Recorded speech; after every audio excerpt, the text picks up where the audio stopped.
Secretario. Cuenta. Se han recibido dos oficios de la defensora de los derechos de la niñez, señora Patricia Muñoz, ambos relativos a observaciones, o más bien a puntos de referencia respecto a las observaciones formuladas por el presidente de la República al proyecto que está en tabla. Eso es. Ok. Señora ministra, señora subsecretaria, ¿alguna uso de palabra? ¿No? ¿Ninguna? Ya. Bueno, de acuerdo a la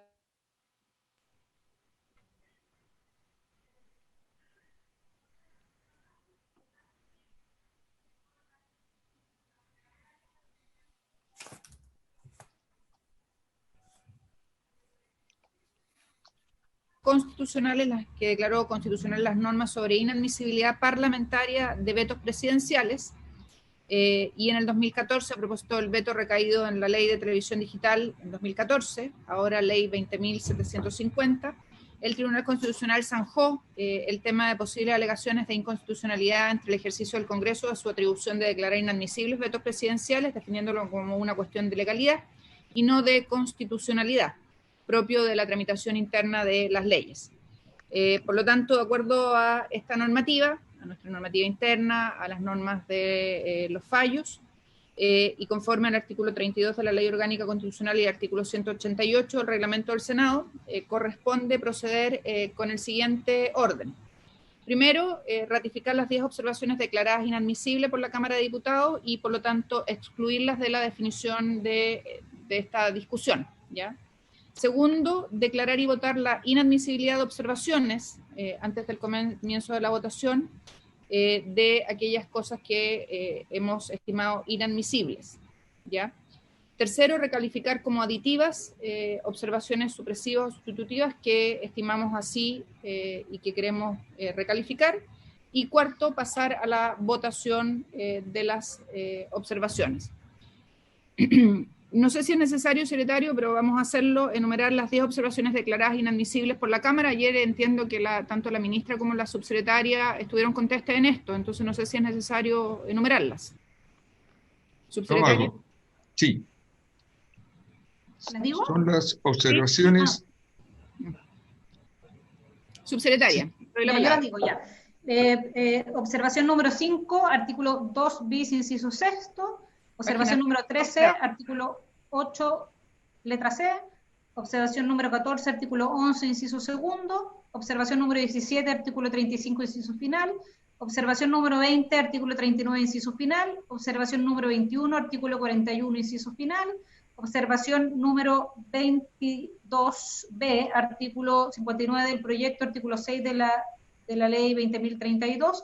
Observación 22E, artículo 59 del proyecto, artículo 13 de la ley 20.032. Observación número 22G, artículo 59, artículo 28 de la ley 20.032. Y observación 22H, artículo 59 del proyecto, artículo 30 de la ley 20.032.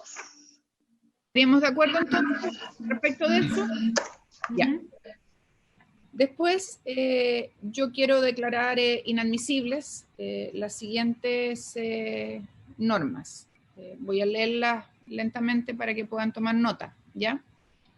Primero, el inciso segundo, segunda oración del artículo 32 de la Ley Orgánica Constitucional, el hecho de haberse... Perdón. Y esas son las normas en base a las cuales nos basamos para hacer esta declaración de inadmisibilidad. Primero,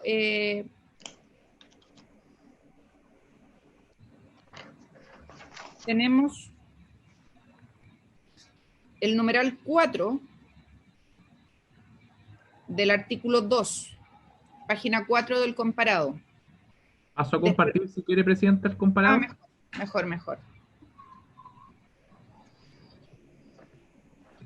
Te señalaba la observación número 4. ¿Ya? Estamos en la página 4 del comparado. Sí. desprotege a los niños y adolescentes. Aquí la votación de la Cámara se rechazó en sala la inadmisibilidad declarada por la Comisión y se aprobó la sustitución. Nosotros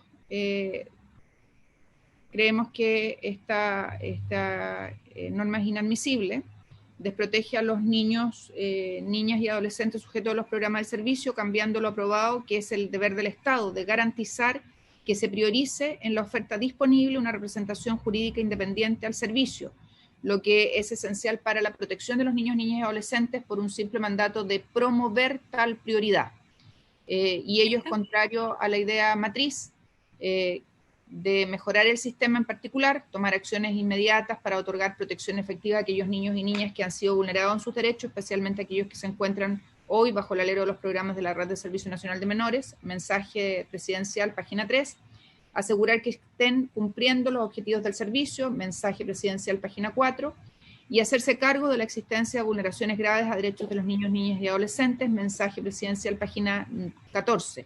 Durante este último tiempo hemos sido testigos de las fallas que se producen dentro de las residencias y que afectan directamente a los niños, niñas y adolescentes, fallas que van desde la falta de infraestructura adecuada hasta la existencia de vulneraciones graves a los derechos de los niños, niñas y adolescentes dentro de las mismas residencias, que debieran ser las encargadas de su cuidado y protección. ¿Presidenta? Sí, senadora. Tengo una pregunta de procedimiento primero. Sí, por supuesto. ¿Cómo lo vamos a hacer? Porque en el fondo esa es la opinión suya, pero nosotros podemos tener, yo tengo otra opinión, entonces me imagino que eso se vota, entonces no sé si es que esto lo vamos a hacer inciso por inciso, o sea, porque usted tiene una lista, entonces no sé si va a leer la lista completa y después vamos a argumentar cada una de las indicaciones, o sea, son varias normas. Sí, son varias normas. Puedo ir una por una, senadora, o puedo argumentarlas todas y pasamos después al tercer punto, que es la recalificación como aditivas de otras normas. Y después votar. Como quieran, a mí me da lo mismo.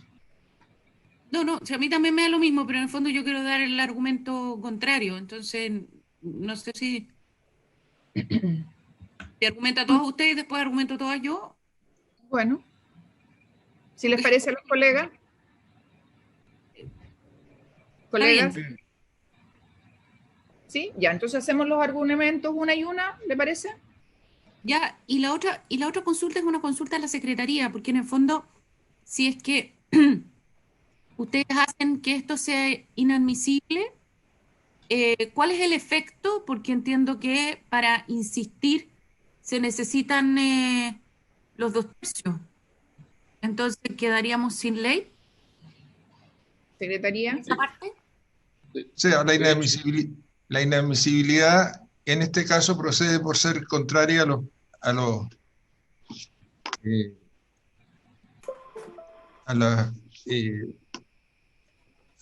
el motivo, a las ideas matrices. No, si eso lo entiendo. Sí, si mi pregunta es otra. Sí, que a esa situación, vamos, por lo tanto, ¿Ya? declarada la inadmisibilidad en la sala o en la comisión, se puede pedir la recalificación, o sea, la discusión del asunto y se vota. Si se aprueba la inadmisibilidad en la comisión y luego en la sala, eso queda definitivamente excluido del proyecto. Sí. Ese es el efecto radical. No requieres insistir, Ana. Claro. O sea, ustedes me están diciendo que declarando inadmisible esta parte del veto presidencial, entonces no se insiste en el texto. No se insiste. Perdón, ¿puedo hacer una pregunta? Por supuesto. Estoy entendiendo entonces que corríjame, señor secretario, la postura de la Secretaría es que declarada la inadmisibilidad en la sala, por el quórum, digamos, simple, si prospera la inadmisibilidad, y en consecuencia se entiende rechazado el veto, por decirlo de alguna forma, no hay ley en la materia. Sí, ese es el efecto. Que ese es el efecto del rechazo, que eso es súper importante, porque el efecto jurídico constitucional de un veto supresivo es que cuando se pierde no hay ley en la materia. Lo mismo cuando es sustitutivo. Entonces, aquí lo que ocurriría, y la única forma, de hecho, de poder doblarle la mano al Ejecutivo, digamos, no gusto no, en esta, es cuando las dos cámaras han pensado igual. Esto está súper zanjado y súper analizado, pero más allá de lo último que digo... Sí, subsecretario, pero está en un error, no es así. Aquí lo que estamos diciendo es que esa parte del veto es inadmisible, por lo tanto no hay norma vetada. Es un error suyo, esa interpretación. Y corríjame, Luis. Sí, es así. ¿Ve? No hay veto. Bueno, vamos a tener que... Lo veremos en la sala. ¿Sabes lo que pasa, subsecretario? Si fuera así, lo que hubiese hecho la Cámara, yo hubiese fijado precedente acá. Y la Cámara ya declaró inadmisible. Usted tiene toda la razón, Presidenta, en el sentido, justamente para que prospere la inadmisibilidad de un veto o el rechazo de un veto, las dos cámaras tienen que necesariamente haberse comportado igual. Por eso siempre hay una unidad, por eso es que no hay tercer trámite. Bueno, esta es una diferencia súper importante y yo creo que en la sala se tendrá que discutir, se verá lo que sea el caso. A ver, perdón, pero para yo entender, Ahora, acá esta parte la Cámara no la declaró inadmisible. la perdió. Estaríamos declarando inadmisible. ¿Qué sucede si es que, y como no hay tercer trámite, no tenemos cómo ponernos de acuerdo? Pero Eso- requeriría haberlo declarado admisible en las dos cámaras. No le basta una. Pero tampoco le basta al revés. No, requiere las dos. Puede que haya tenido en una la admisibilidad porque perdió la votación de inadmisibilidad, pero si no logra la admisibilidad en la otra, el veto queda fuera. Sí. Ese es el efecto. Es Y muy en eso raro. está equivocado el subsecretario. Pero no, yo lo encuentro raro porque en el fondo, si es que aquí o sea, no hay la misma opinión en las dos cámaras. Entonces, como no hay la misma opinión en las dos cámaras, ¿cuál de las dos cámaras tiene razón? Eso ¿Me permite? en un proyecto Secretario. normal Sí. lo zanjaría la mixta. Secretario. Lo que pasa es que este es un trámite especial posterior al veto, o sea, posterior a la comisión Trámite mixta. legislativo, Es exacto. un trámite de veto y la norma están establecidas en el artículo 32. Ahí señala concretamente que si la Cámara de Origen rechaza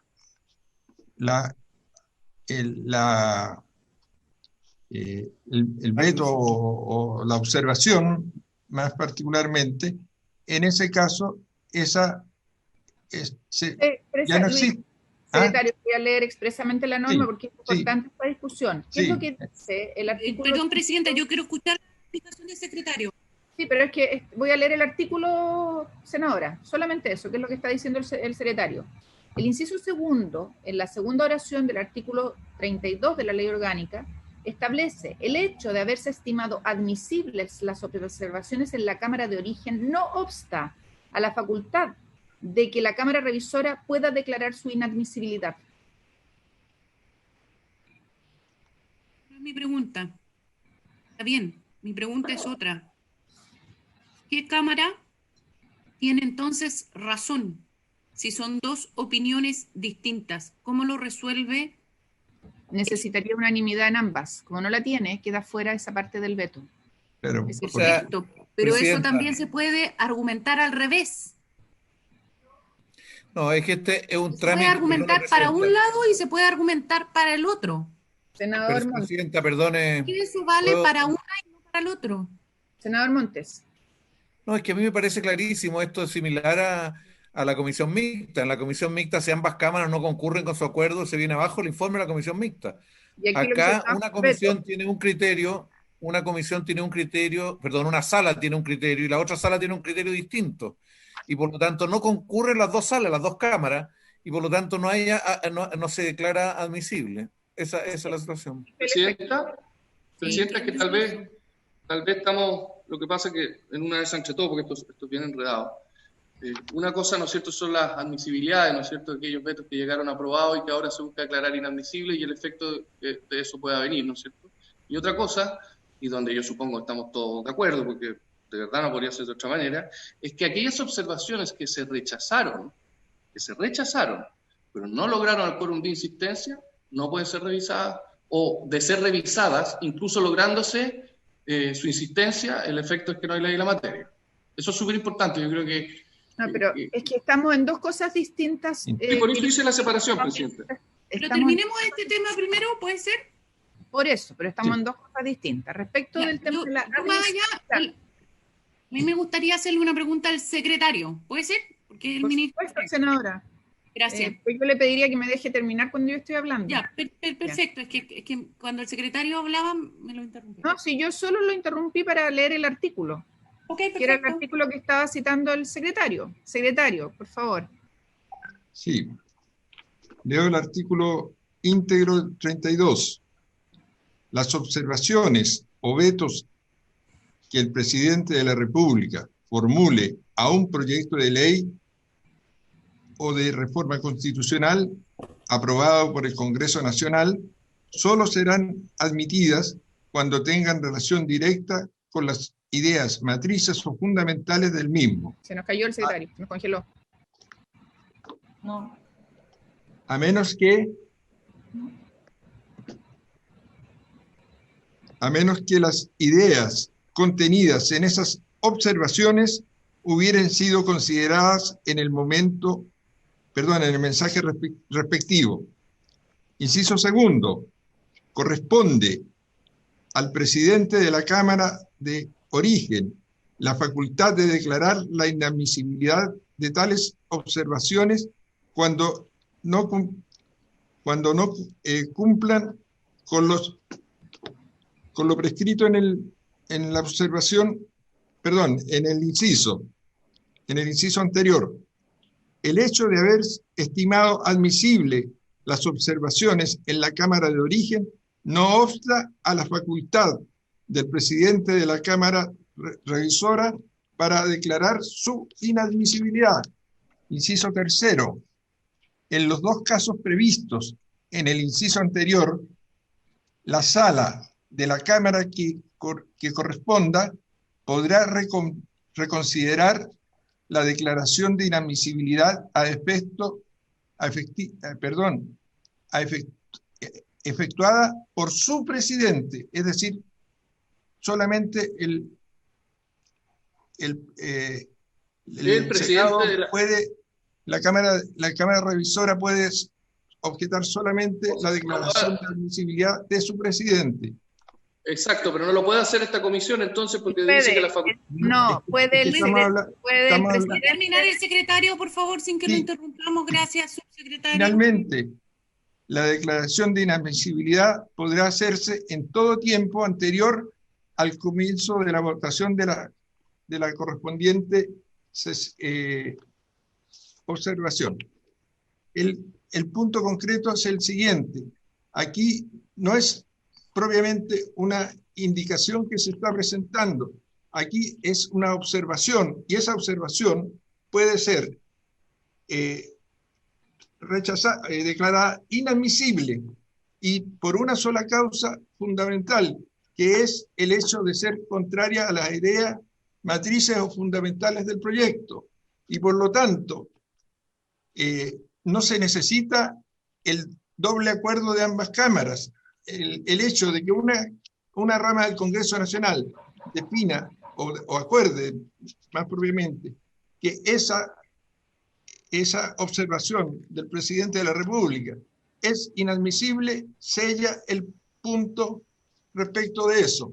Y no hay una segunda discusión, porque aquí no se está tramitando y por una situación fundamental, porque lo que se requiere para la aprobación del veto es que haya el concurso de las dos ramas del Congreso Nacional que ya habían aprobado el texto observado. Eso es. Perdón, secretario, pero usted leyó una norma y se dice que es el presidente de la Cámara Revisora la que puede declarar la admisibilidad, de lo cual tengo la impresión que entonces no podemos hacerlo ahora en comisión o de hacerlo no sé qué implica. Usted tal vez me lo puede aclarar. Yo les pediría primero que tengamos respeto por esta presidenta y pidamos la palabra, ¿ya? A todos. Disculpe, El presidente. secretario puede contestar. Sí, eso está en el siguiente sentido.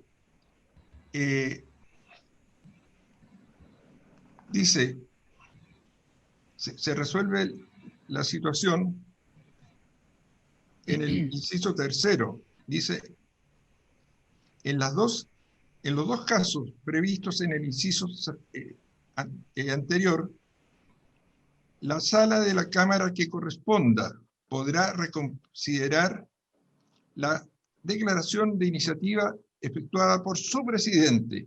Y después dice, la circunstancia de que no se haya declarado tal inadmisibilidad no opta a la facultad Por la sala. Puede de hacerlo el presidente de la corporación o el de presidente las de la comisiones, dice, la facultad de las comisiones.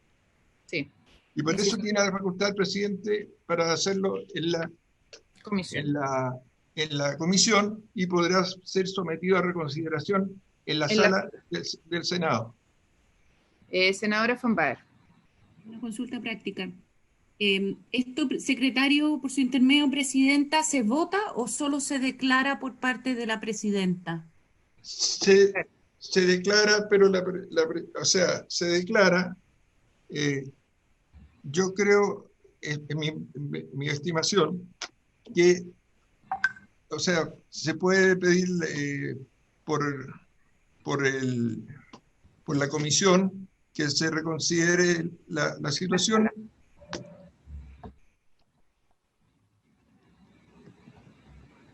Y entonces se vota, perdón, presidenta. Sí, senadora. Y entonces, secretario. Yo entiendo que se puede votar en la comisión la reconsideración de la declaración de inadmisibilidad. Perfecto. Gracias, Ya. secretario. Yo lo dije al inicio, lo dijimos ayer, de hecho, estamos basándonos en la normativa de nuestra ley orgánica para esto.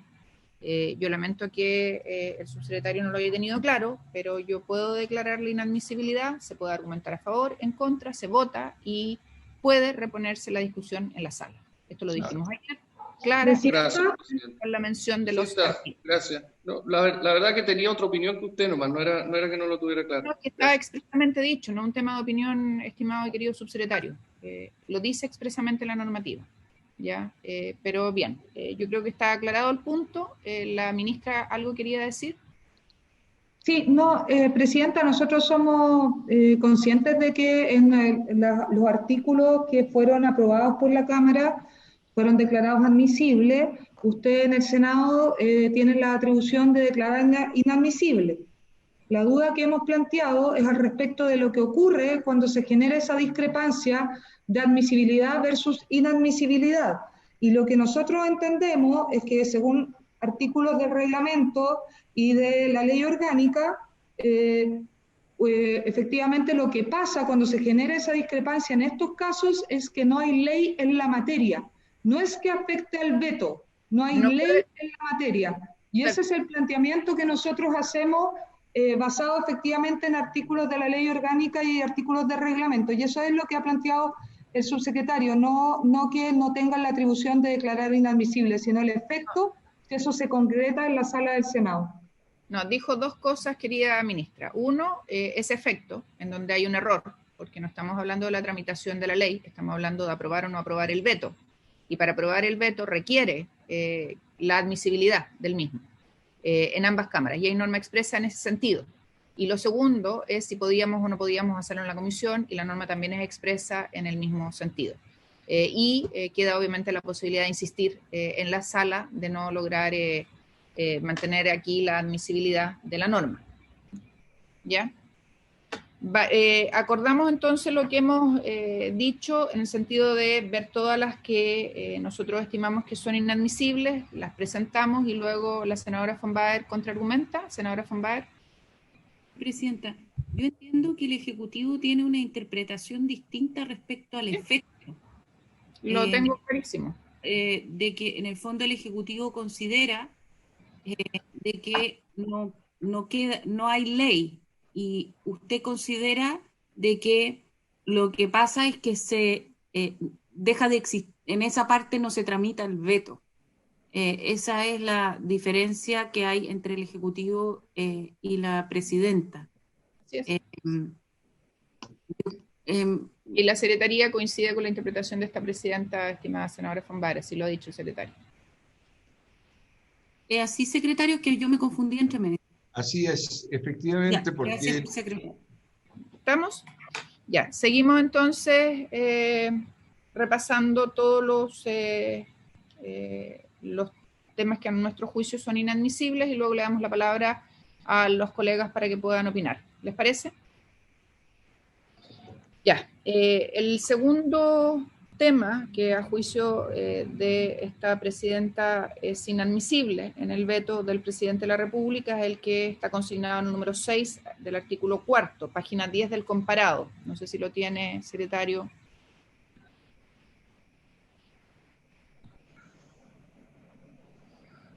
Sí, Presidenta, está en la página 10 y 11. El enunciado está en la página 10 y luego en la 11 está el contenido del mismo.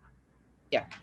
Aquí es imprescindible aclarar un punto. El artículo 4 de este proyecto de ley, en el inciso 5, establece expresamente que el derecho y deber preferente de los padres y o madres a educarlos y cuidarlos es un principio rector del servicio, norma que aprobamos en el proyecto de ley y cuya redacción mejoraremos aprobando las observaciones contenidas en el numeral 7.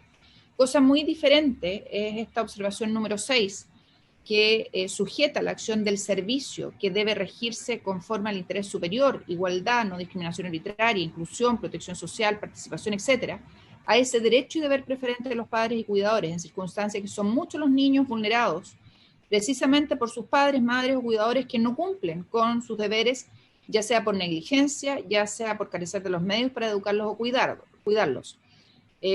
Ámbar es un buen ejemplo de esto, murió precisamente porque su madre no aceptó las intervenciones del servicio a favor de su hija y el servicio no hizo primar su deber de actuar conforme al interés superior de Ámbar, a su protección social y no consideró la autonomía que mostró Ámbar al ir por sí misma a solicitar ayuda. Ello es contrario a las ideas fundamentales de que las familias han de jugar un rol decisivo en el trabajo de reparación.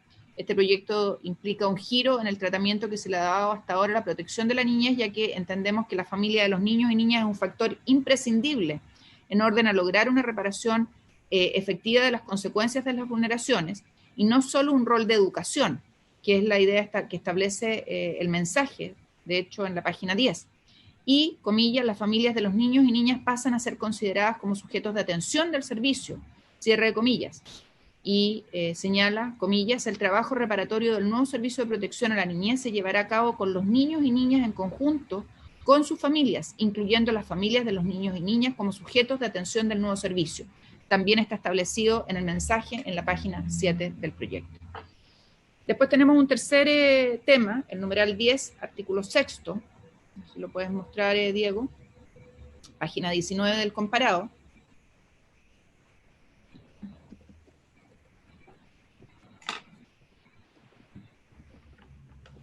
Ahí está, Presidente. ¿Ya? Dice, elimina la calificación de falta de probidad grave y la sanción correspondiente a los órganos del Estado que incumplan una obligación central del proyecto de ley, como es la coordinación institucional en circunstancias que sabemos que establecer un deber sin una sanción en su incumplimiento no sirve de nada y es letra muerta en la ley. Ello es contrario a, y voy a leer textual los párrafos del mensaje, comillas, la urgente necesidad de que exista una efectiva coordinación intersectorial, de manera que de otorgar una mayor protección a los niños y niñas que han sido vulnerados en sus derechos, página 10 del mensaje, y, comillas, asegurar que se estén cumpliendo los objetivos del servicio, idea también matriz de este proyecto establecido en la página 4 del mensaje. Un cuarto tema es el numeral 11, el artículo 6, página 24 y 25, Diego.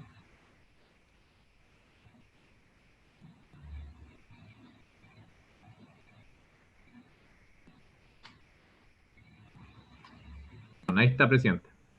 Ya. Aquí dice, primero es imprescindible nuevamente aclarar un punto. El artículo 4 del proyecto de ley, en su inciso quinto, establece expresamente que el derecho y deber preferente de los padres y o madres a educarlos y cuidarlos es un principio rector del servicio, norma que aprobamos en este proyecto de ley y que mejoramos obviamente la redacción aprobando la observación contenida en el número 7. Por lo tanto, aquí también tenemos un tema. Cosa muy diferente es esta observación número 11, sujeta al derecho de los niños, niñas y adolescentes a dar su opinión sobre el servicio, a ser oído y a hacerlo conforme a su autonomía, a ese derecho y deber preferente de padres y cuidadores, en circunstancias que muchos niños vulnerados lo son por el incumplimiento de los deberes de parte de los padres, madres o cuidadores de la residencia. Y ello es contrario a las ideas matrices del proyecto de ley en la página 14 del mensaje, que dice, comillas, hacerse cargo de la existencia de vulneraciones graves a derechos de los niños, niñas y adolescentes. Comillas, durante este último tiempo hemos sido testigos de las fallas que se producen dentro de las residencias y que afectan directamente a los niños, niñas y adolescentes. Fallas que van desde la falta de infraestructura adecuada hasta la existencia de vulneraciones graves a derechos de los niños, niñas y adolescentes dentro de las mismas residencias que debieran ser las encargadas de su cuidado y protección. Y en la página 10 establece conferir a la familia un rol decisivo en el trabajo de reparación, comillas, este proyecto de ley implica un giro en el tratamiento que se ha dado hasta ahora a la protección de la niñez, ya que entendemos que la familia de los niños y niñas es un factor imprescindible en orden a lograr una reparación efectiva de las consecuencias de las vulneraciones. Un quinto punto es el numeral 22, letra C, artículo 59, número 7, página 158 del comparado. Inmediato, presidente.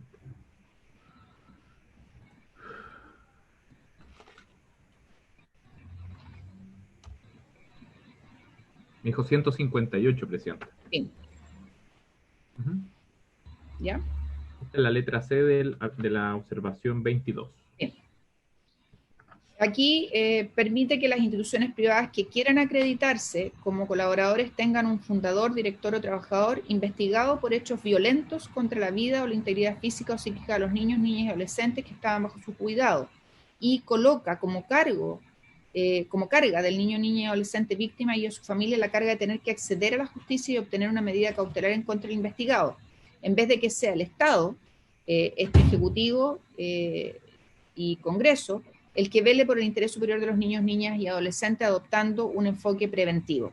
Aclaremos que lo aprobado en el Congreso no impide que los colaboradores puedan acreditarse, sino que les pide que previamente no lo hagan contando dentro de sus directivos o personal a personas que estén investigadas administrativo o judicialmente, mientras dura la investigación.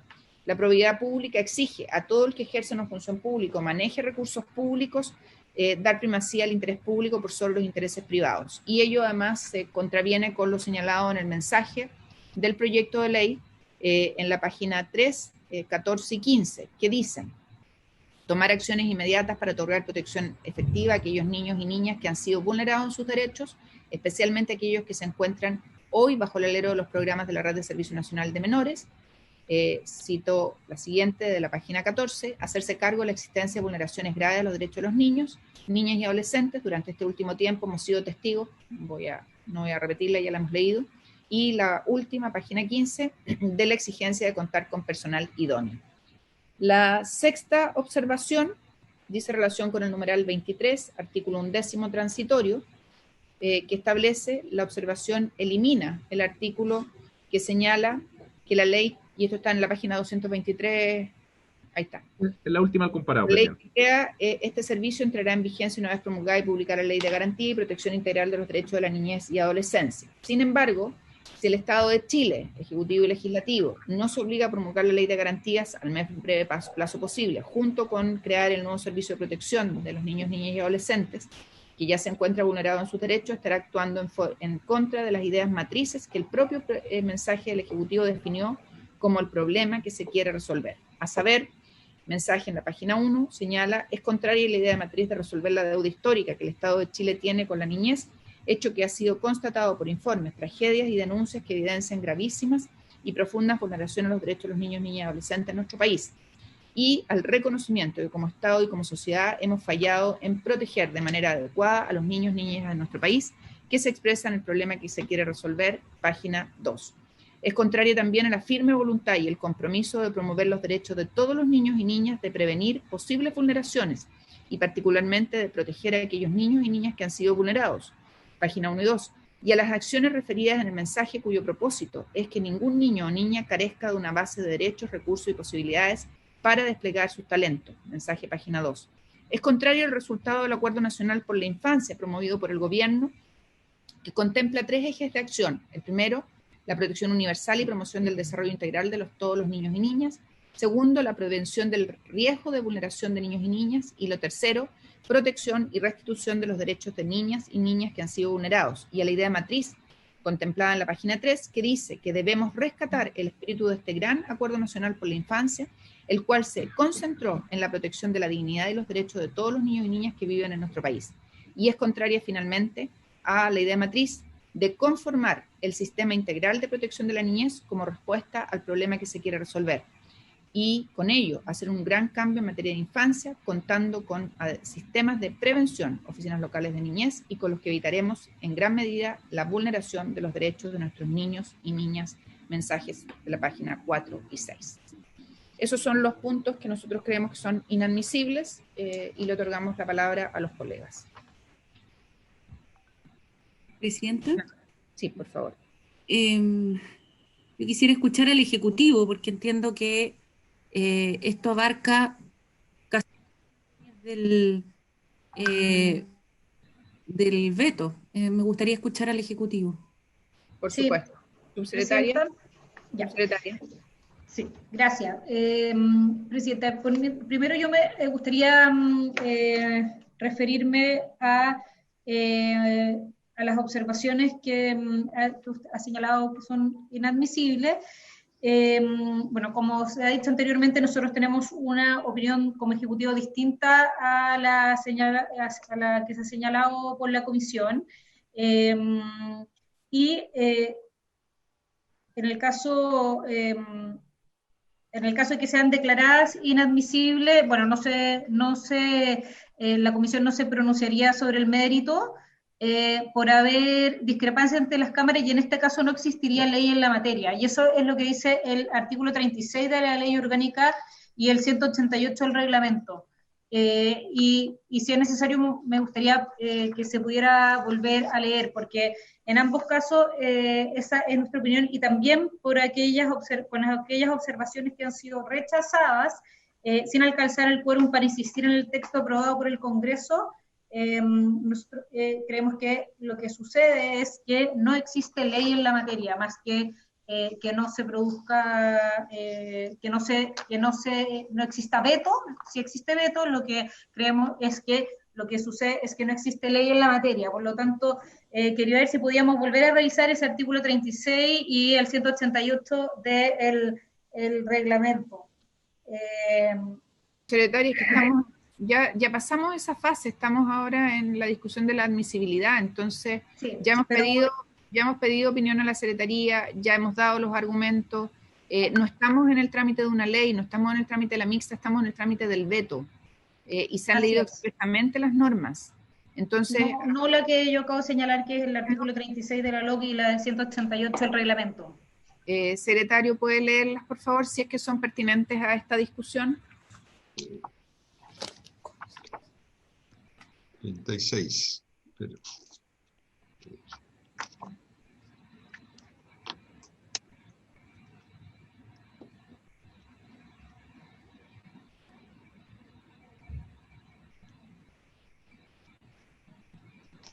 Artículo 36. En caso de que las cámaras rechacen toda o alguna de las observaciones formuladas a un proyecto de ley y no reúnan quórum necesario para insistir en el proyecto aprobado por ellas, no habrá ley respecto de los puntos de discusión. Inciso segundo, el proyecto de ley de presupuesto es una norma que no viene al caso. Pero no viene al caso esta norma. Pero el punto es el siguiente. Este es el caso del rechazo de una observación que, siendo admisible, no reúne la mayoría. El caso que se trata en el diferendo que se produce en este momento es el caso de una observación que no es admisible. Y esa es la diferencia. Cuando no es admisible, basta el pronunciamiento de la inadmisibilidad por uno de los presidentes de las cámaras. En el caso del rechazo, ahí se procede, digamos, y el efecto es en ese caso de que no hay ley en la materia. Pero aquí, vamos primero, antes de dar la palabra al senador von Baer, le doy la palabra a Diego. Sí, presidente, que de hecho estaba leyendo el artículo 188 del Senado y efectivamente la misma línea que dice Luis, el artículo 188 en su inciso segundo dispone cuando por efecto de lo dispuesto en este artículo, el artículo 188, no hubiere ley en la parte observada y ésta incidiera en una disposición principal del proyecto, quedarán también sin efecto las demás normas que sean accesorias de la parte afectada por la observación. En general, lo que se supone cuando hay controversia entre las cámaras es que parte de un supuesto, digamos, a rajatabla de ambas, que ambas han estimado admisibles cada una de las observaciones y que una vez efectuada tal admisibilidad y aprobada cameralmente, la indicación o es rechazada por una y aprobada por la otra, caso en el cual hay discrepancia y no va a haber ley, o si bien pueden ser rechazadas perfectamente en ambas, pero basta que alguna no alcance los 2 tercios para insistir, para que efectivamente no haya ley. Lo que sostiene Luis es que precisamente si es que alguna de las cámaras, en cuanto tener las cámaras igualdad de armas en la materia, una basta para que diga que no es admisible la observación de que se trata, hace caer en esa parte la observación. ¿Sienten? La observación, no la ley. Y eso es súper importante. La observación. Sí. No, está bien, Diego, si dijiste eso, estaba remarcándolo. Perdón. Senadora von Baer. Yo creo que aquí el problema que tenemos es de otra magnitud. Porque lo que aquí se está haciendo es declarar básicamente inadmisible el veto completo. Y por lo tanto no se está respetando en ese sentido la prerrogativa presidencial de vetar. Es eso lo que está ocurriendo por la vía de la inadmisibilidad, interpretada de una manera amplísima, porque yo no estoy de acuerdo en ninguna de ellas y algunas podríamos discutirlas, pero la última no es absolutamente para nada discutible, de que es admisible. El que no llego a entender por qué el amarre de ambas leyes no puede ser vetado. Eso es una argumentación que es completamente débil. Uno puede pensar de que se necesitan las 2 leyes, puede creerlo, puede argumentarlo, pero eso no significa que sea inadmisible que el presidente de la República la amarre. Creo que esto es delicado, lo que aquí está ocurriendo, porque se está utilizando, y ayer el senador Montes se preguntaba por qué en temas de infancia habíamos llegado a este nivel de crispación. La respuesta es por esto. Nosotros habíamos trabajado perfectamente bien, hasta que en la mixta, en último minuto, porque nosotros podemos haber discutido muchísimo respecto al derecho y deber preferente de los padres a educar a sus hijos. Y podemos tener una diferencia política profunda y yo la tengo, en el derecho y deber preferente de los padres a educar a sus hijos respecto a los artículos anteriores. No creo que eso vaya en contra de las ideas matrices del proyecto, pero lo que definitivamente no va en contra de las ideas matrices del proyecto es el amarre de ambas leyes. Tanto es así que esta indicación se presentó en último minuto en la comisión mixta, en último minuto. Si se pensaba de que este era un tema tan fundamental y que iba en contra de las ideas matrices, no amarrar ambos proyectos, entonces eso se debiera haber presentado muy tempranamente en la discusión de ambos proyectos. Eso no se hizo en último minuto, en una indicación que se votó, creo que incluso en la última sesión o en la penúltima sesión, y ahora se dice que el presidente no la puede vetar. Esto es complejo, porque genera un precedente desde mi punto de vista muy respecto a nuestra institucionalidad y a las facultades presidenciales para vetar. Porque lo que aquí se estaría diciendo es que si es que la mayoría del Congreso no quiere que el presidente pueda llevar adelante su veto, siempre va a poder ejercer su mayoría a través de la inadmisibilidad. Y eso es justamente lo que en el equilibrio institucional busca hacer el veto presidencial respecto a la mayoría en el Congreso.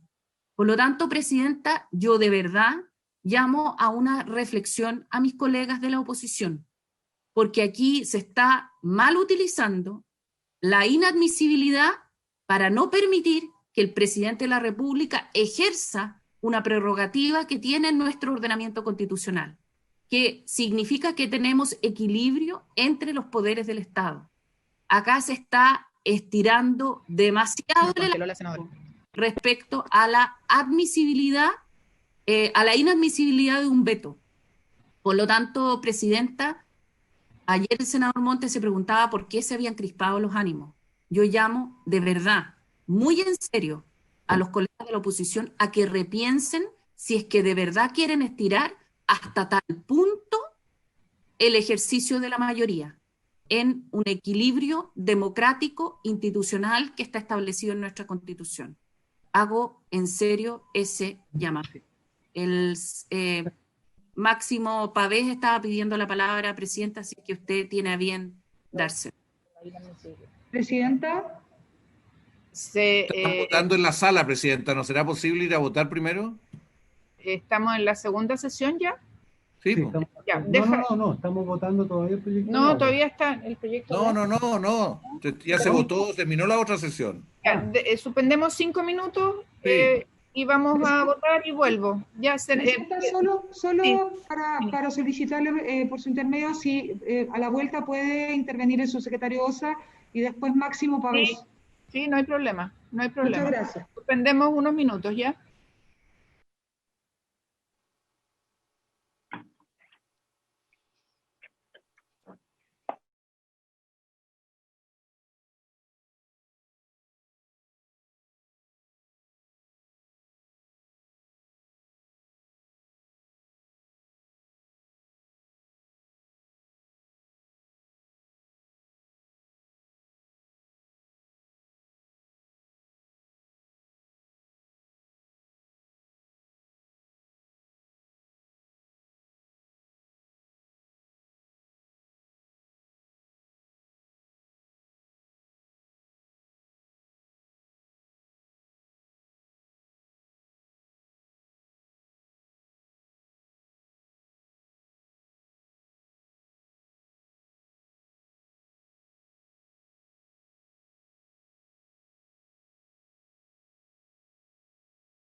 Presidenta.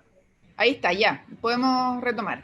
Máximo, o no sé quién iba a hablar primero. Esta reunión está siendo grabada. ¿Secretario? Juan José Osa y después... Ya. Subsecretario. Lo vamos a escuchar atentamente aquí con el senador Osandón y el senador Girardi. Muchas gracias, presidente. A ver, yo entendí que cuando se estaban revisando las inadmisibilidades de las normas que se aprobaron del veto, tuvimos, ¿no es cierto?, toda esa discusión sobre el efecto de que en un lado ocurriera una cosa y otra en otra, ¿no es cierto? Pero una situación completamente distinta es que una norma, como la del artículo 11 transitorio, cuya observación fue rechazada, aun cuando no lograba la insistencia, pueda ser revisada de admisibilidad. Y es una situación completamente distinta por lo siguiente, porque no subió a la Cámara Revisora, no llegó a la Cámara Revisora. Pero quisiera también hacer presente lo siguiente, que si se declarara inadmisible esa norma, ello prosperara en la sala. ¿Me explica eso, por favor? Si finalmente se perseverara en declarar inadmisible la observación relativa a la norma transitoria y eso prosperara en la sala, de todas formas, en ningún caso puede producirse el efecto de que de todas formas no hay ley en la materia, y por una razón muy sencilla, porque si estamos de acuerdo en algo, es que las cámaras tienen que haber estado de acuerdo en la solución definitiva. Tiene razón. ¿Y cuál sería el punto acá, subsecretario? No, quiero ser muy claro que votemos lo que votemos. La verdad es que sea el camino que se siga, nunca va a poder salir la norma que incluye el amarre, porque, insisto, la sanción por el rechazo es que no hay ley en la materia. Yo creo que eso es bueno que lo sepamos todos, porque lo que sí sabemos es que para poder haber doblado la mano, digamos, es que las cámaras tendrían que haber tenido la misma opinión. Y eso no sería el caso. Max iba a complementar, presidente, mi... Perdón, subsecretario, ¿me puede explicar en qué tendrían que haber tenido la misma opinión? Como bien explicaba Diego Olivares hace un rato atrás, para que el veto, para poder ganarle al Ejecutivo un veto, las cámaras tienen que actuar, son una misma voluntad, lo dicen todos los libros. Deben manifestarse como una misma voluntad y haber querido lo mismo. Y eso es muy importante que lo sepamos y lo consideremos. Y justamente por eso es que no existe un tercer trámite. Porque lo que se espera es que actúen de la misma forma. Por eso el tenor literal de la norma dice que es el Congreso el que insiste. No una cámara, otra cámara. Es el Congreso como poder del Estado que, estando de acuerdo ambas cámaras, insiste en una determinada subsecretario, materia. Pero hay un punto que me gustaría que me lo aclare Diego, y quiero que lo precisemos.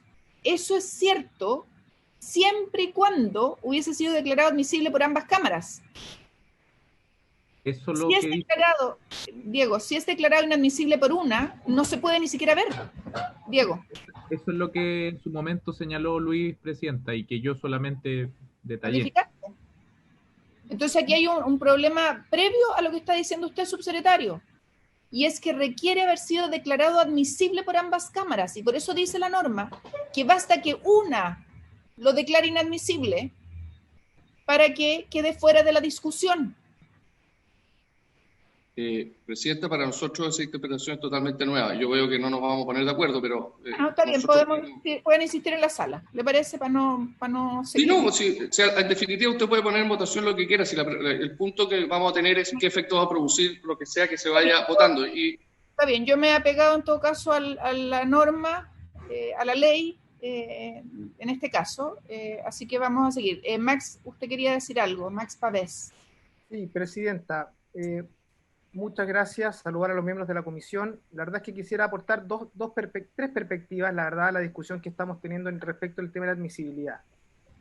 La lógica del veto, que es una atribución que tiene el presidente de la República, que en el fondo es observar un proyecto de ley, que puede ser adicionar, que puede ser eliminar, o que puede ser modificar un precepto legal, solamente tiene una sola posibilidad de ser declarado inadmisible, ya que estar fuera de las ideas matrices del proyecto de ley.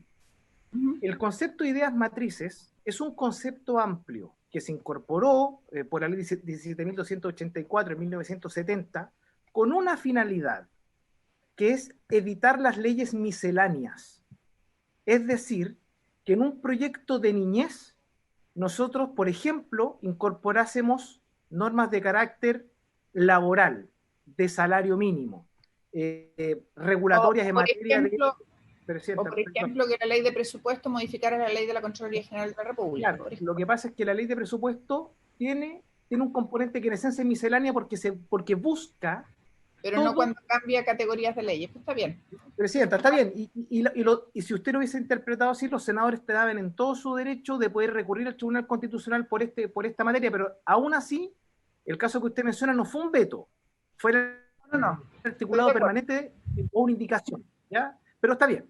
Entonces, ¿qué es lo que pasa en esta situación? Que lo que busca el concepto de idea matriz, que hay jurisprudencia del Tribunal Constitucional, etcétera, es aprobar cosas que no están en lo que el proyecto busca abordar. Entonces, por ejemplo, durante la tramitación de este proyecto de ley, hay muchas cosas que el Congreso Nacional y que en particular la comisión que usted preside aprobó, que no eran parte de las ideas matrices. Por ejemplo, la lógica de la fiscalización por parte de la Subsecretaría de la Niñez, por ejemplo, incorporar cosas nuevas como las inhabilidades respecto de los colaboradores acreditados, por ejemplo, los modelos de prevención de delitos dentro de los privados, etcétera. Esas cosas no venían dentro de la idea matriz, sin embargo, se han entendido de que como están dentro de la posibilidad de la creación de un nuevo servicio de protección especializada, se entienden incorporadas al concepto de idea matriz del proyecto. Ese es el primer comentario. El segundo comentario es que justamente la presidenta del Senado declaró admisible el veto. Y de acuerdo a la ley, porque cuando los presidentes de las corporaciones declaran inadmisible o no una norma legal, eso se hace en la cuenta, cosa que no pasó en la Cámara de Diputados y cosa que no pasó en el Senado. Por lo tanto, de acuerdo al artículo 33, creo que es de la ley orgánica, las comisiones pueden revertir ese criterio y después la sala finalmente revertir ese criterio. Por lo tanto, la declaración de inadmisibilidad es la revisión de la admisibilidad, es decir, solamente la inadmisibilidad la hace la comisión, no el presidente o presidenta de la comisión, eso corresponde a que sea votada. Pero mi comentario final, y que creo que es muy importante tener a la vista la Constitución, sobre todo en virtud de la norma que hemos denominado el amarre, que está en el 11º transitorio, es que por favor pido a los señores senadores y a la Secretaría de la Comisión tener a la vista el artículo 73 de la Constitución. ¿Qué es lo que pasó en la Cámara de Diputados respecto del 11º transitorio? Es que fue rechazado, fue declarado admisible, a pesar de que el Ejecutivo discrepó de esa interpretación. En la Cámara de Diputados, en la sala, se declaró admisible y resulta que se rechazó el veto. Y por lo tanto, la Cámara de Diputados, en uso de su facultad constitucional de insistir, no reunió los 2/3 para que la norma del artículo 11º transitorio prosperara. ¿Qué es lo que dice el artículo 73 de la Constitución? Dice, y procedo a leer con su permiso, Presidenta, si las dos cámaras aprobaren las observaciones, el proyecto tendrá fuerza de ley y se devolverá al presidente para su promulgación. Si las dos cámaras desecharen todas o algunas de las observaciones e insistieren por los 2/3 de sus miembros, se devolverá al presidente para su promulgación. Es decir, que para que prospere la norma aprobada por el Congreso en el artículo 19, en el artículo 11º transitorio, ambas cámaras tienen que estar de acuerdo con la insistencia, no solamente una. Y esa hipótesis en la Cámara de Origen no prosperó. Es decir, la Cámara de Diputados, haciendo uso de la facultad de insistir, no obtuvo los 2/3 necesarios para que el Senado también tuviese la oportunidad de insistir en el evento en que declarara que esa norma admisible se rechazara. Por lo tanto, en el caso concreto del artículo 11º transitorio, aun cuando usted declarara inadmisible, aun cuando la comisión y después la sala ratificaran esa inadmisibilidad, no puede prosperar esta norma porque, repito, si las dos cámaras desecharen todas algunas de las observaciones, y agrego entre paréntesis, y si las dos cámaras insistieren por los 2/3 de sus miembros presentes en la totalidad o parte del proyecto aprobada por ellas, se devolverá al presidente para su promulgación. En el caso de la disposición 11ª transitoria, ya no es posible que ambas cámaras lograran la existencia de los 2/3, porque en una ya no se logró. Por lo tanto, independiente del derrotero de lo que pasa en esta comisión y en la sala, la norma aprobada por el Congreso no puede ser transformada en ley de la República. Gracias, presidente. De nada, don Max, solo que usted obvia un hecho, y es que esto es previo a la votación de la norma, y es la calificación de la admisibilidad. Y nosotros nos hemos precluido en nuestro derecho a aquello. Por lo tanto, requeriría la calificación de la admisibilidad por ambas cámaras para surtir el efecto que usted señala. Y yo la declaro inadmisible. Vamos a proceder a votar, porque ya entiendo que la senadora Fonbaer ha argumentado la admisibilidad o no de este conjunto de normas. Senadora Fonbaer. Lo que usted señala no es efecto constitucional. Presidenta, yo creo que nosotros tenemos que remitirnos también a nuestro ordenamiento institucional respecto al espíritu que tienen las normas. Y aquí se está torciendo absolutamente el espíritu que tiene un veto. Porque lo que dice nuestra Constitución en el artículo 73 es: si el presidente de la República desaprueba el proyecto, lo devolverá a la Cámara de Origen con las observaciones convenientes. Si es que aquí una mayoría, que es la mayoría que está en el Congreso, aprueba una ley, el presidente envía un veto, y todas las veces, porque la mayoría del Congreso no está de acuerdo con el veto del presidente, el Congreso dice que toda la norma es inadmisible, quiere decir que el veto no existe como herramienta institucional. Y es eso lo que está ocurriendo en este minuto. Lo que se está haciendo es estirar tanto la norma de la admisibilidad que básicamente se está dejando de aplicar la herramienta del veto con una mayoría en el Congreso. Y la lógica del veto es justamente que el presidente no está de acuerdo con la mayoría en el Congreso. Y lo que ustedes están haciendo como oposición es utilizar esa mayoría para declarar una inadmisibilidad que evidentemente no es correcta. Porque la norma del amarre es evidentemente admisible y está absolutamente dentro de las ideas matrices.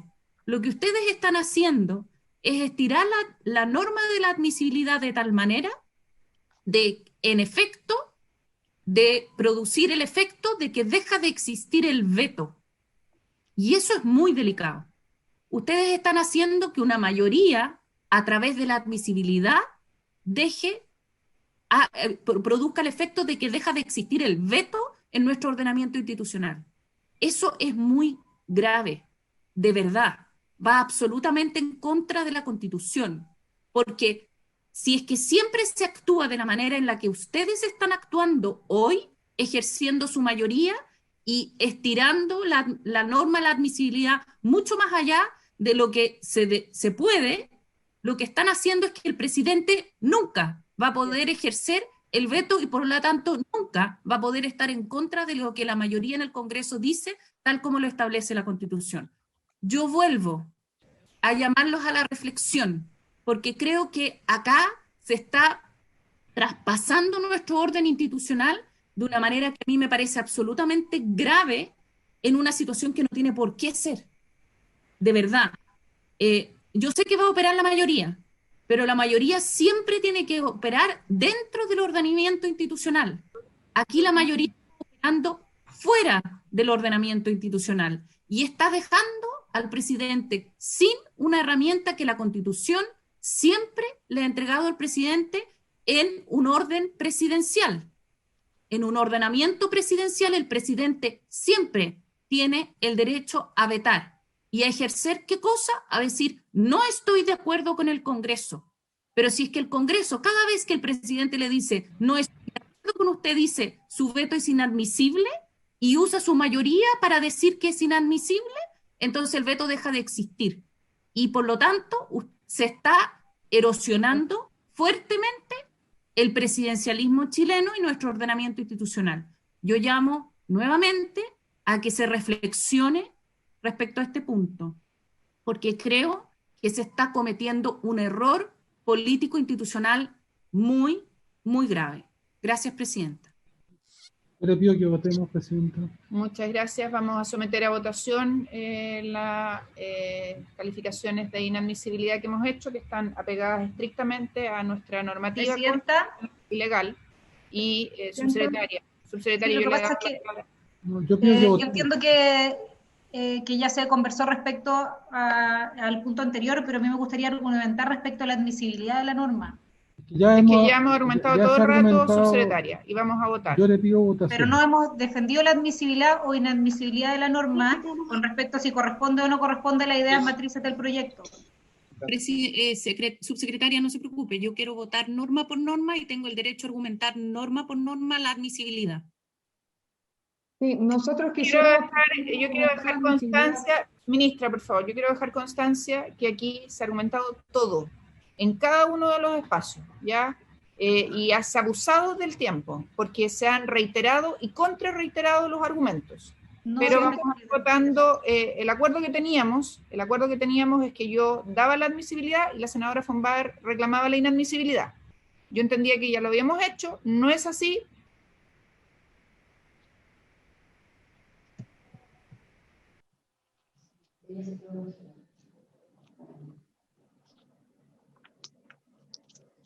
Está sin audio, Presidenta. Presidenta, no la escuchamos. Senadora, perdón, que se quedó pegada. Senadora von Baer, Presidenta. ¿puede argumentar una por una las inadmisibilidades? Necesito, por favor, si es que me las pueden ir poniendo en pantalla, por favor.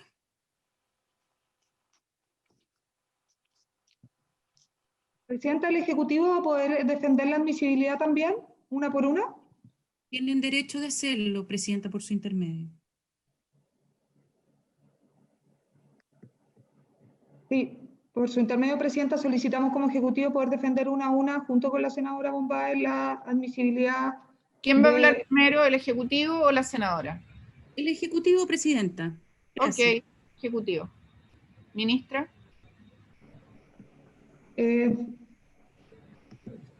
Sí. ¿Subsecretaria?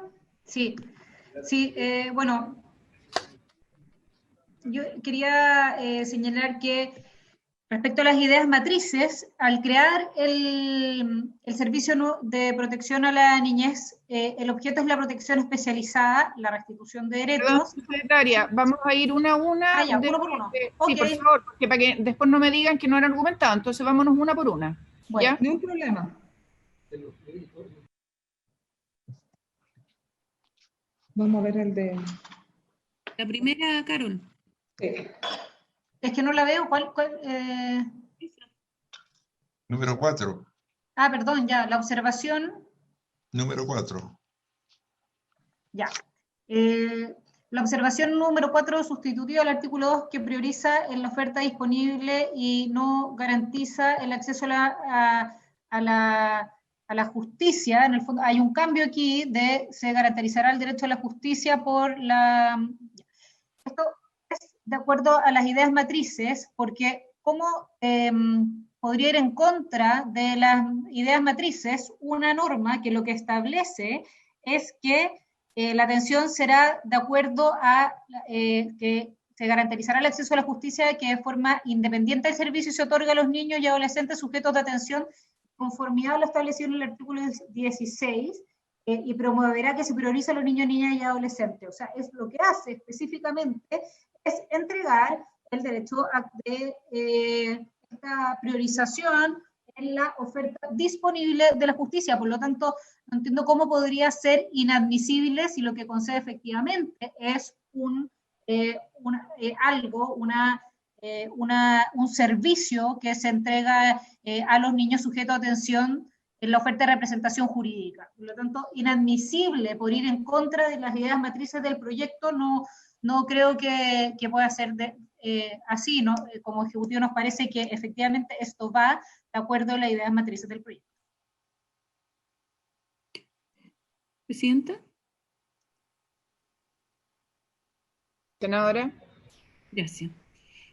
El proyecto de ley lo que establece es el servicio de niñez y adolescencia.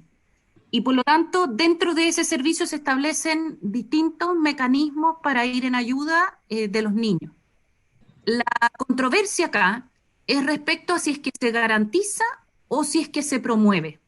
Uno puede estar de acuerdo en si es que se garantiza o se promueve el que los niños sean priorizados en la oferta de representación jurídica. Eso está dentro de la discusión del proyecto de ley. Lo que acá podría estar fuera de la idea matriz es si es que estuviésemos hablando respecto a un tema completamente distinto a la ley, como por ejemplo derecho laboral o derecho, no sé, derecho de pesca.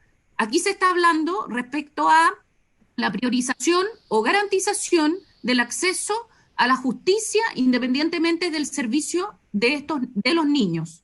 Por lo tanto, definitivamente no está fuera del proyecto de ley, o sea, fuera de las ideas matrices, porque se refiere a una materia que trata el proyecto de ley, que es el acceso de los niños a esta oferta de representación jurídica.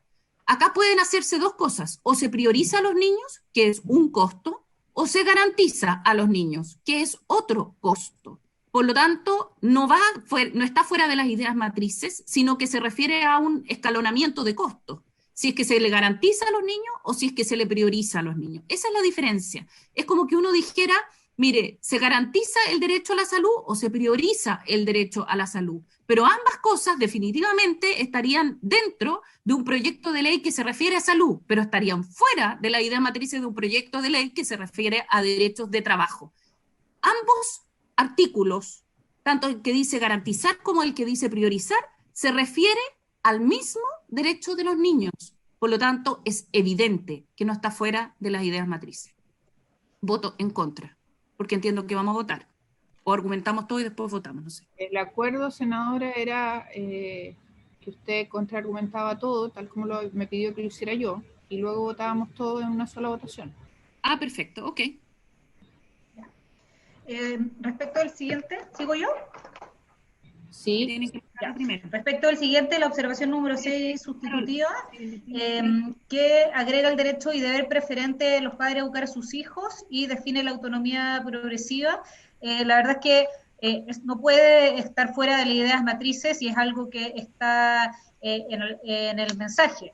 En el mismo mensaje del proyecto se habla del derecho y deber preferente de los padres a educar a sus hijos y solamente en el caso de la autonomía progresiva se define como de acuerdo a la edad de madurez del niño. Por lo tanto, si esto se trata en el mensaje, es acorde a los principios, es evidente que está dentro de las ideas matrices del proyecto. Presidenta, dentro de las ideas matrices del proyecto se establece, tal como lo decía la subsecretaria, el derecho y deber preferente de los padres a educar a sus hijos y que esto es un principio del proyecto de ley. Por lo tanto, el establecer el derecho y deber preferente de los padres a educar a sus hijos como fuera de las ideas matrices ya es una situación absolutamente abusiva de la posibilidad de establecer la inadmisibilidad de una materia de veto. Y en evidencia la argumentación diciendo, deja en evidencia la establece para decir que está fuera de las ideas matrices, poniendo en contraposición a los niños con sus padres. Yo creo que los padres siempre son los mejores cuidadores de los niños y por lo tanto el decir de que acá el servicio, por lo tanto el Estado tiene que ponerse al frente de los niños porque los niños son abusados por sus propios padres, claramente ocurre. Y en ese caso actúa la justicia y actúa el servicio. Sin embargo, decir de que dentro de los principios rectores del servicio no se puede poner el derecho y deber preferente de los padres a educar a sus hijos es no comprender cuál es el rol que juega la familia, que juegan los padres respecto a la educación y a la guía de sus hijos. Decir además que este servicio no solo se hace cargo de niños que sean abusados por sus padres, sino que se hace cargo de todo tipo de niños y de familias. Y yo creo que es muy relevante que dentro de los principios rectores de este servicio esté siempre el deber preferente de los padres a educar a sus hijos, porque como muchas veces se ha dicho, nosotros lo que no tenemos que hacer es debilitar el rol de los padres, debilitar el rol de la familia, sino que al revés. Tenemos que fortalecer el rol de los padres, tenemos que entregarle a los padres esa responsabilidad y apoyarlos en el ejercicio de esa responsabilidad. Y es eso algo que este servicio también tiene que hacer. Creo que está absolutamente dentro de las ideas. Podemos tener una diferencia ideológica muy profunda y muy fuerte respecto al rol de los padres y el derecho preferente de los padres a educar a sus hijos, pero lo que no podemos decir es que establecerlo, porque tenemos una diferencia ideológica, va en contra de las ideas matrices del proyecto, porque el proyecto se trata de un servicio que no solamente está mandatado a hacerse cargo de los niños, sino que está mandatado también a hacerse cargo y apoyar a las familias en el ejercicio que tienen que realizar para la educación de sus hijos. He dicho. Presidenta. La ministra está pidiendo la palabra. Sí, por favor, ministra. Muchas gracias, Presidenta. Para complementar la intervención de la subsecretaria Baum, nosotros como Ejecutivo en esta admisibilidad creemos que es importante constatar de que el servicio de protección especializada de la niñez y de la adolescencia es un servicio que probablemente en las innumerables oportunidades que le toque establecer las garantías de protección de la niñez va a requerir efectivamente la acción de los padres. Para nosotros, el tema en esta materia es extremadamente relevante de dejar de que este probablemente es de los grandes artículos que sí tiene que ver con las ideas matrices del proyecto. ¿Por qué?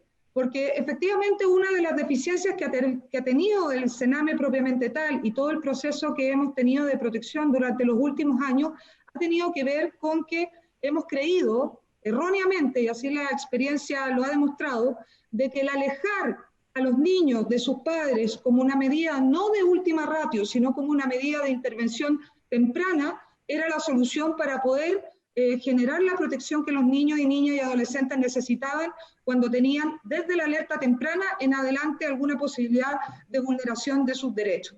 En ese contexto, la experiencia, y eso lo hemos debatido largamente en todas las comisiones investigadoras y las comisiones que han tramitado proyectos de ley de infancia, es que lo que nosotros debemos realizar es intervenciones tempranas de la familia, generando habilidades parentales o los procesos de deficiencia que pudieran tener, hasta lamentablemente tener que llegar a la última ratio, que es la separación de la familia, y siempre generando primero los vínculos cercanos, posteriormente avanzando a procesos de intervención, hasta en última ratio, como ustedes muy bien saben por su intermedio, presidente, y los honorables senadores, tener que tomar medidas de alejamiento de la familia. Y por lo tanto, el principio rector del Servicio Especializado de Protección tiene que ver con la intervención integral de las familias que requieren apoyo. Por lo tanto, para nosotros, bajo ningún parámetro puede ser aceptable considerar de que establecer el derecho constitucional que hoy día tenemos del derecho y deber preferente de los padres a educar a sus hijos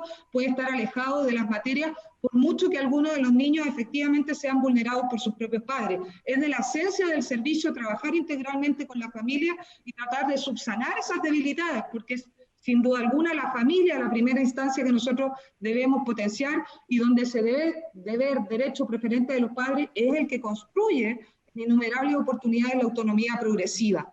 Por lo tanto, para nosotros este es un artículo que es de esencia admisible, es de esencia compatible con las ideas matrices del proyecto y creemos efectivamente que la jurisprudencia en esta materia nos va a dar la razón de ser necesario ir al Tribunal Constitucional. Y creemos que el camino debe ser, ojalá, no asistir al Tribunal Constitucional, sino que muy por el contrario, zanjar esta diferencia en el Congreso Nacional, porque claramente, y entendemos así de siempre, la voluntad de todos los parlamentarios, tal cual como yo lo manifesté ayer, siempre ha sido proteger a los niños. Yo creo que aquí, y ojalá, y en ese sentido también llamo a la reflexión de los honorables senadores de la comisión, esto es vital entender de que todos los proyectos de infancia deben relevar el derecho constitucional de poder educar a sus hijos. Muchísimas gracias, Presidenta. Antes de pasar a la siguiente, ministra, nunca ha estado en cuestión. ¿Me permite, Presidenta? Se fue. Quedó congelado su video, Presidenta. Superior. Sí, no se ve a la Presidenta. Ahí sí. ¿Me escucha? Porque se quedó pegado. Empieza de nuevo. ¿Sí? ¿Ahí? ¿Me escuchan? El tema es el siguiente. Aquí no está en discusión y yo lamento que se insista en que nosotros queremos eliminar el derecho preferente de los padres cuando no es así. El número de redacción en el artículo 8 de la Ley de Garantías que lo reconoce y lo tutela. El derecho preferente de los padres. Aquí lo que pasa es que esta norma dice que es dentro de los principios rectores del servicio está el interés superior del...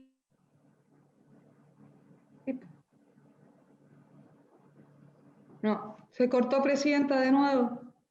Eso es el gobierno, ¿no? No, esta vez nosotros no.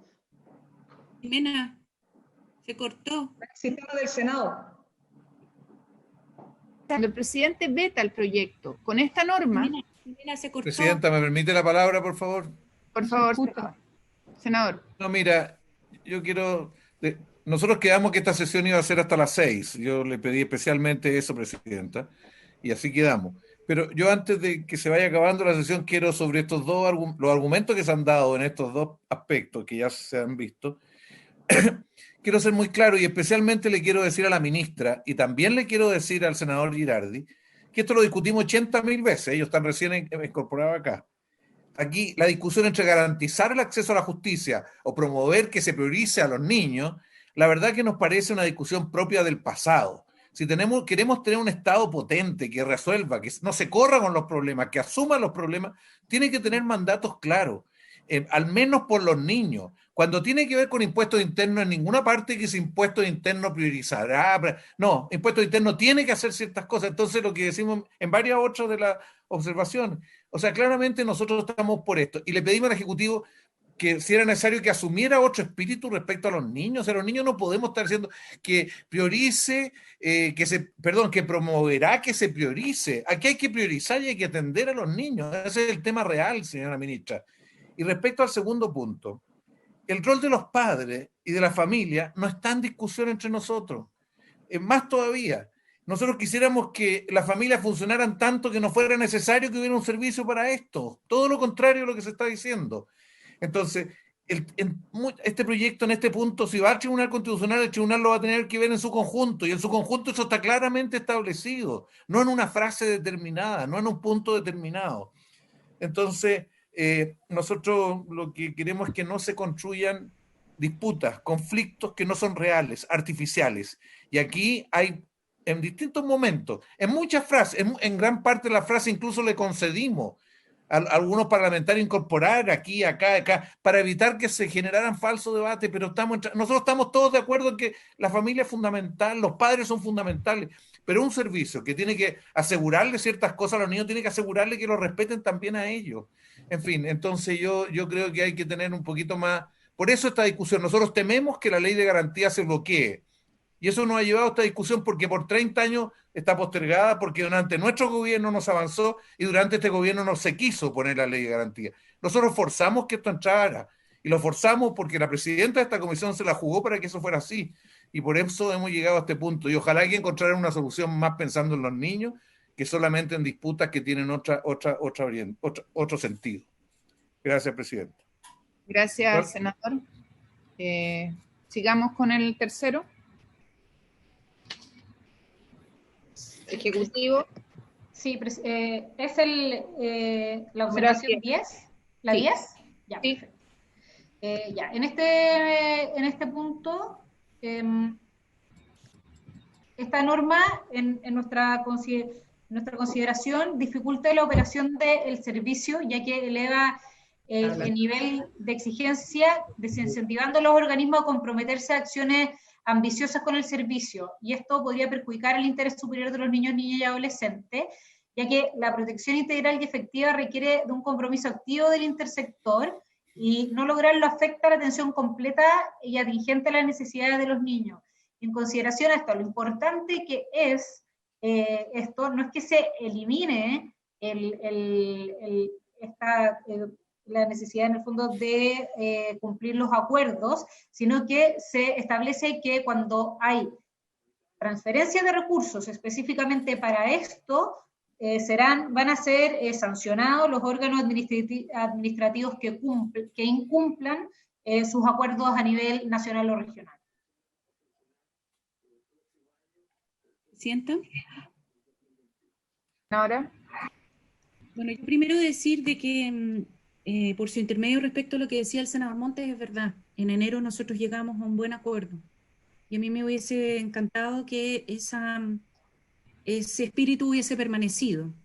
Y ese acuerdo se rompió, desde mi punto de vista, de una manera bastante brusca y brutal, en el momento en que se aprueba en último minuto en la comisión mixta el amarre de la ley de garantía a la ley del servicio.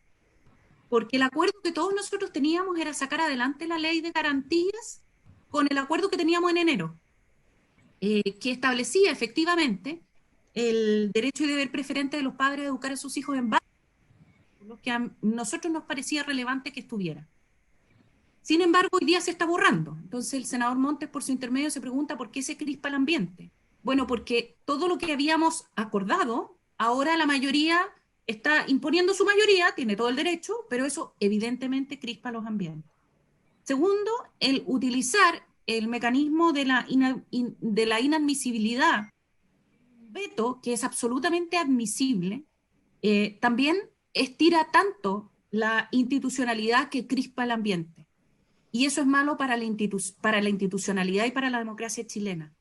Evidentemente que el artículo que estamos discutiendo uno puede tener distintas opiniones respecto a él.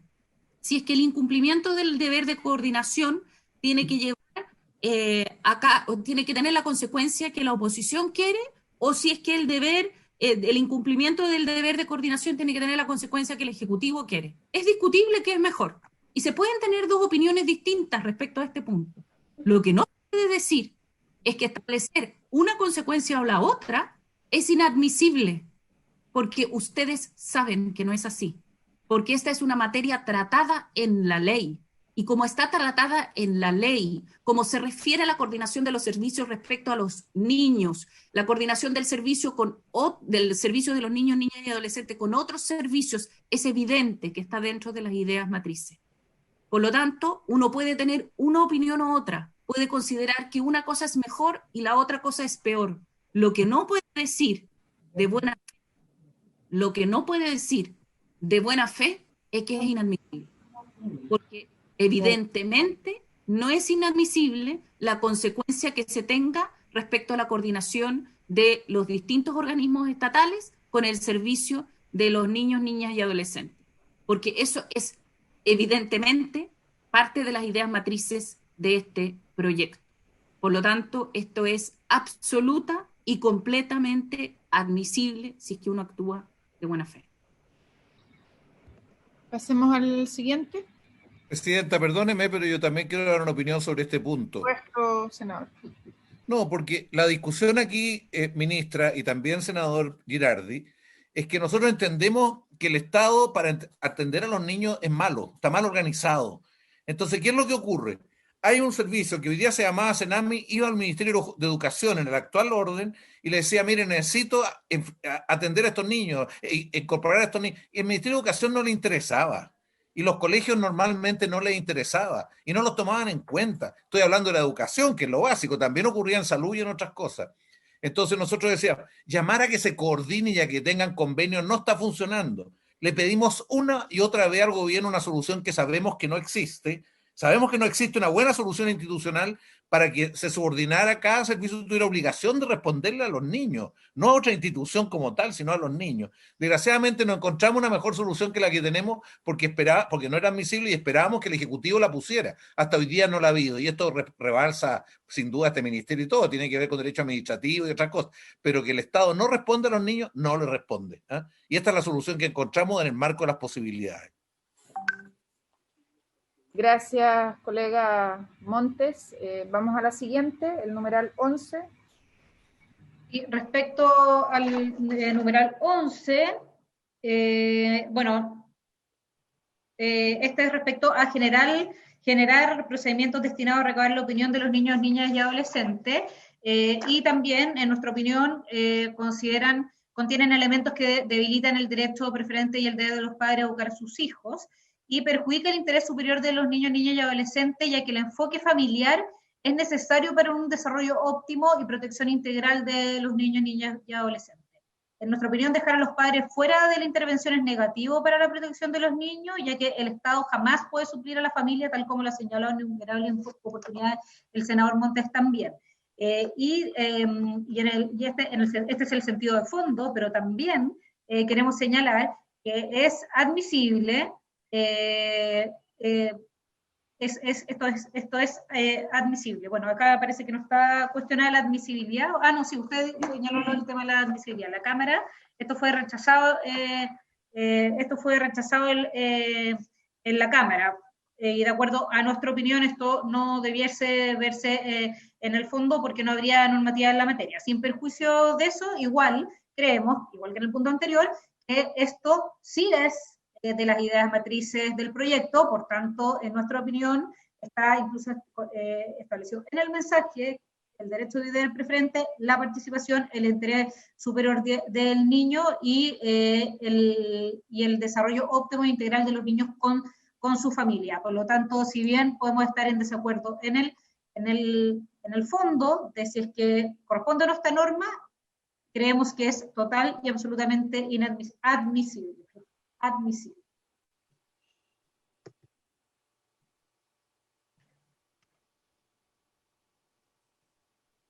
¿Senadora? Sí. Ahora.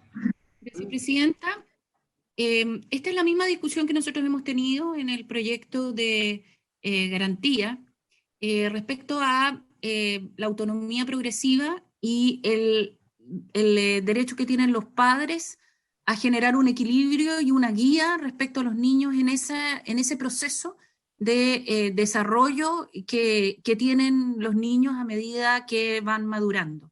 Aquí hay una opinión que es distinta, donde tenemos una discrepancia que queda en absoluta evidencia en el momento en que no se quiere poner en el derecho y deber preferente de los padres a educar a sus hijos. Hay una diferencia que queda en absoluta evidencia cuando no se quiere aprobar esta parte y lo que nosotros planteamos acá y lo que yo creo que es lo correcto es que la autonomía progresiva de los niños y el derecho a ser escuchado tiene que ser guiado, acompañado de parte de los padres y por lo tanto absolutamente correcto desde mi punto de vista establecer también en este artículo el derecho y deber preferente de los padres a educar a sus hijos. Eso se puede opinar y podemos tener opiniones distintas y evidentemente la oposición considera de que no es necesario en este artículo establecer un equilibrio respecto a la autonomía progresiva con el derecho y deber preferente de los padres a educar a sus hijos,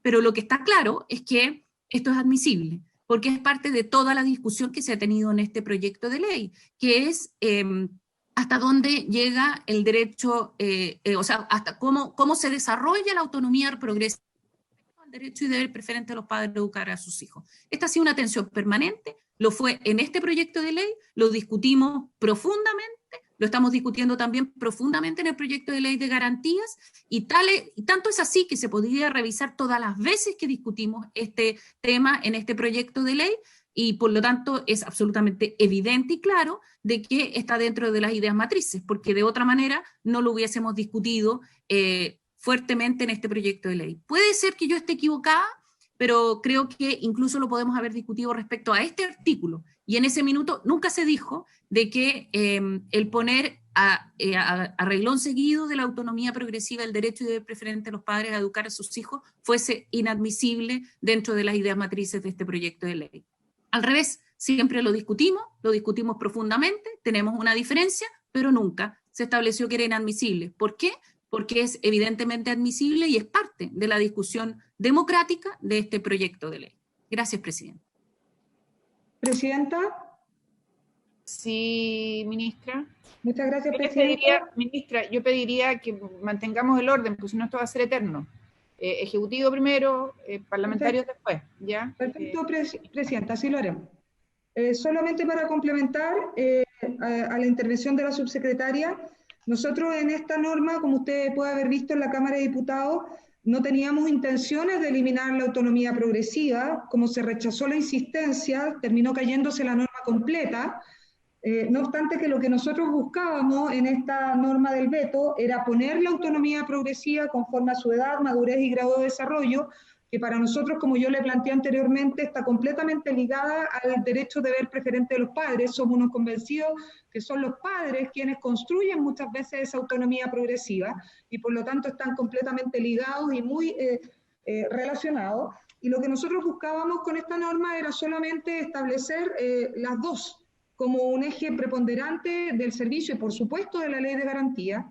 Usted ha visto que nosotros como Ejecutivo y por su intermedio los honorables senadores hemos hecho esfuerzos en iniciativas exclusivas del presidente para sacar adelante la ley de garantía y ojalá pudiéramos llegar a acuerdo en la ley. Es nuestra voluntad como Ejecutivo y del presidente de sacar adelante la ley de garantía y es por eso que nos preocupa tanto también poder destrabar lo que es la implementación del servicio de la ley, porque sabemos que la ley está en el Senado, va a pasar a Comisión de Hacienda, después va a ir a la sala del Senado, en el mejor de los casos ahí va a pasar a tercer trámite, probablemente vamos a tener un tercer trámite que va a terminar en mixta, porque como usted, por su intermedio presidente, los honorables senadores saben, salió bastante ausente de artículos desde la Cámara donde a mí me tocó tramitar esta ley. Solo como a modo antecedente fui el séptimo voto en innumerables oportunidades en la Comisión de Familia para poder avanzar. Y en ese contexto la voluntad de los gobiernos se manifiesta, pero también es cierto que este es un proceso bastante largo que no nos va a permitir implementar con todos los meses que el servicio requiere. Pero dicho eso, esta es una norma que se cae la autonomía progresiva por la falta de quórum de la insistencia. O sea, nosotros queríamos mantener autonomía progresiva, pero ponerla en su justa medida con el derecho de ver preferente de los padres, que a nosotros nos parece como Ejecutivo está íntimamente ligado. Eso en el fondo. Y en la admisibilidad tenemos que insistir que todo lo que signifique la pertinencia, el compromiso, la intervención de la familia, de los padres, es indispensable para el servicio especializado y obviamente en la ley de garantía donde nosotros estamos insistiendo que junto con autonomía progresiva que queremos mantener, el derecho preferente de los padres como el derecho constitucional que nunca, bajo ningún parámetro, pudiera no ser una idea matriz de cualquier proyecto de niñez. Gracias, Presidenta. Solo para responder, ministra, si el veto del presidente hubiese sido solo para precisar la autonomía progresiva en materia del grado de madurez, de edad, madurez y grado de desarrollo de los niños, no habría habido ningún problema. El problema es que entra a contradecir el sentido del servicio al señalar que un niño debe ser oído y hacerlo conforme a su autonomía, pero esto queda supeditado al derecho y deber preferente de los padres, y cuando son los padres los que han vulnerado los derechos del niño, la verdad es que rompe la idea matriz del proyecto y el sentido del servicio. Ese es el problema, y por eso nosotros decimos que es inadmisible, no por el tema de la autonomía progresiva en las características que usted lo ha señalado, donde además está recogido en proyecto de garantías de acuerdo a las recomendaciones de la UNICEF. Esa parte no tiene ningún problema, es la segunda parte, donde supedita la posibilidad de que el niño pueda ser oído a que los padres lo quieran. Ese es el problema. Presidenta, solo para dejar establecido de que el interés superior del niño, en el caso del derecho a ser oído, ¿no es cierto? Si este estuviera en contraposición al derecho de ver preferente de los padres, siempre el interés superior del niño en cualquier tribunal, en particular en el servicio que protege, va a estar sobre efectivamente el derecho de ver preferente de los padres. Por lo tanto, esa dicotomía que por su intermedio muy respetuosamente le planteo, no existe, porque el interés superior del niño siempre va a ser la primera postulación que va a estar sobre el derecho a ser oído y la decisión final que se toma. Lamentablemente no como se redactó el veto. Presidenta, son las 18 horas, perdóname que le diga. Sí, vamos a las 5 y 6. Yo me podría parear con la senadora von Baer si usted quiere, pero no creo que ella quiera. No, vamos a las 5 y 6. Tratemos de ser breves, por favor, para poder votar todas. Yo me voy a retirar, sí, Presidenta. Senador Montes, por favor. Es que no puedo, yo le dije que no podía después de las 6, por eso quedamos que era hasta las 6. Entonces vamos a tener que suspender la sesión. Pero después del té, pues, Carlito. ¿Cómo? Después de tomar tecito. No, Nos si quedan no es dos, tecito, Carlos. es mucho peor que Cinco- tecito. 5 minutos, Carlos. 5 Ena, minutos Ena, para- ¿se paría conmigo, no? No, 5 minutos, Y Carlos. Osandón, lo siento mucho, no puedo no votar. No Está bien, puedo pero- no votar. No, lo que pasa es que me puede pedir la hora el senador Montes, entonces... no, estamos yo le con un pedí la hora ya. Porque si no no es quiere que se pedir la- la hora, Yo también le presidenta. pedí la hora. Ya, Le pide la hora. No quiere trabajar nadie, está bien. ¿Ya pedía la hora o no? sí, está pedida. Bueno, hasta No, que era un las compromiso, era un compromiso. seis. Este era un compromiso. Yo no puedo obligar a mis colegas y este era el acuerdo, así que levantamos la sesión y buscamos una hora para seguir discutiendo. Media hora más. Nos quedan dos numerales